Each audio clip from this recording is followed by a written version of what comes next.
So what do you think, Daniel, are the fundamental must-haves or steps, and in what order, if possible, to make sure that you need to manage vendors well?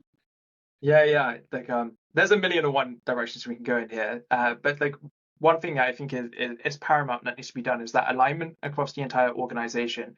And a lot of vendor-facing teams typically do report into a CFO. So making sure you are aligned with what your CFO is also trying to achieve is great. That might be cost reduction to the points that were just made there. It might be risk reduction, could be a primary focus, right? So that's really going to change kind of your approach to vendors and maybe even the investment you can get. George just mentioned maybe a bit of money spent upfront, maybe to pay vendors better, so you can build up those better relationships and hopefully find some more trustworthy friends, let's say, out there.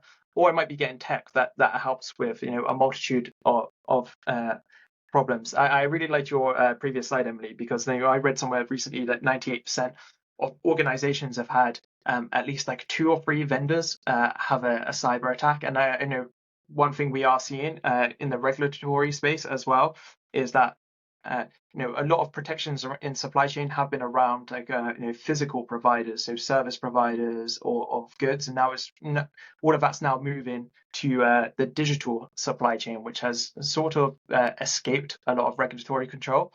So I think having an alignment with your CFO and ultimately the rest of your business, being on top of compliance, which is very difficult. Like, I'll be honest, it's super hard, but it's going to come out. There's some of the points that Krupa and George made, like good due diligence, knowing where your contracts are, building in the right clauses.